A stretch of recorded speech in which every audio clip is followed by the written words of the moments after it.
Assalamualaikum warahmatullahi wabarakatuh.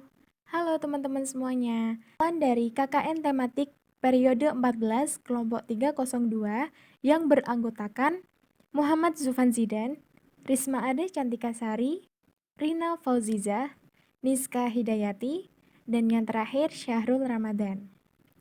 Baik, dalam kesempatan kali ini saya akan membahas materi mengenai stunting.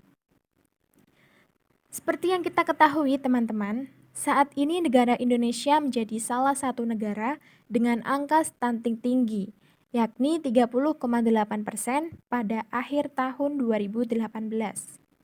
Indonesia menempati peringkat 5 dunia dengan angka stunting tertinggi. Oleh karena itu, beragam upaya yang dilakukan pemerintah agar negara kita terbebas dari penyakit stunting. Nah, sebelum membahas lebih dalam, teman-teman tahu nggak sih apa itu stunting? Stunting merupakan kondisi gagal tumbuh pada anak balita akibat kekurangan gizi kronis, terutama dalam 1000 HPK atau hari pertama kehidupan. Yang dimaksud dengan 1000 HPK adalah sejak bayi di dalam kandungan sampai anak berusia 24 bulan atau 2 tahun. Penyebab-penyebab stunting diantaranya yang pertama, kurangnya akses ke makanan bergizi pada ibu hamil. Dianjurkan untuk ibu hamil agar mengonsumsi makanan-makanan yang bergizi. Yang kedua, kurangnya akses ke air bersih dan sanitasi. Sanitasi yang dimaksud di sini adalah menggunakan jamban yang bersih, yang sehat, sesuai dengan syarat kesehatan. Yang ketiga, jarak kehamilan yang terlalu dekat. Dianjurkan jarak kehamilan antara anak pertama dan anak kedua tidak kurang dari 2 tahun agar anak tidak berpotensi mempunyai penyakit stunting. Dan yang terakhir, kurangnya pengetahuan tentang kesehatan dan gizi sebelum dan pada masa kehamilan. Nah, sekarang teman-teman, mari kita kenali gejala stunting sejak dini. Sangat penting bagi orang tua untuk mengenali ciri-ciri stunting sedini mungkin agar kondisinya dapat segera ditangani. Ciri-ciri stunting yang pertama, perkembangan tubuh anak terhambat. Yang kedua, tubuh anak yang cenderung pendek. Yang ketiga, pertumbuhan gigi terlambat. Yang keempat, mudah terserang penyakit. Yang kelima, kemampuan mental dan belajar kurang. Dan yang terakhir, berat balita cenderung menurun. Beragam dampak buruk yang dapat ditimbulkan oleh penyakit stunting. Ada jangka pendek dan juga jangka panjang.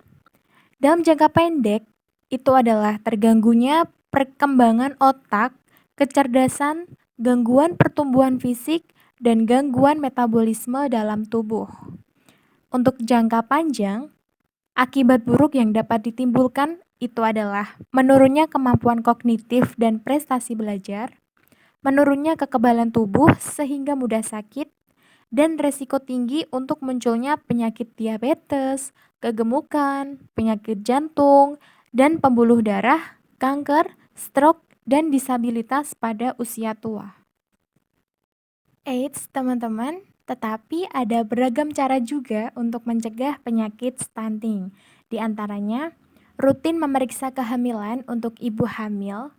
Disarankan memeriksa kehamilan secara rutin minimal 4 kali dalam 9 bulan.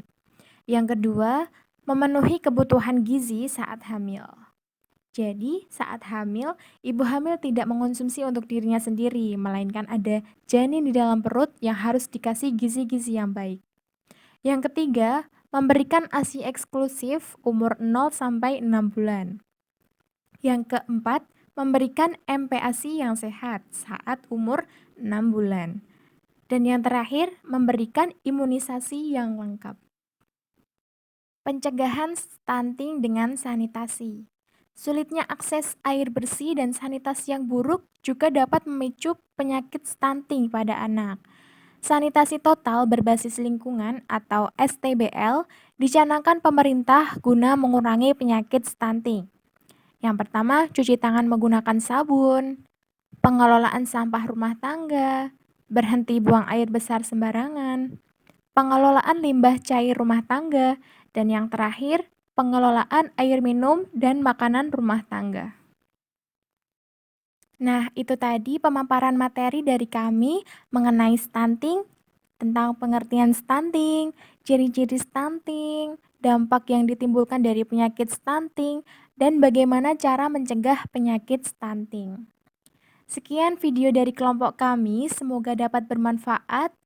Terima kasih. Wassalamualaikum warahmatullahi wabarakatuh.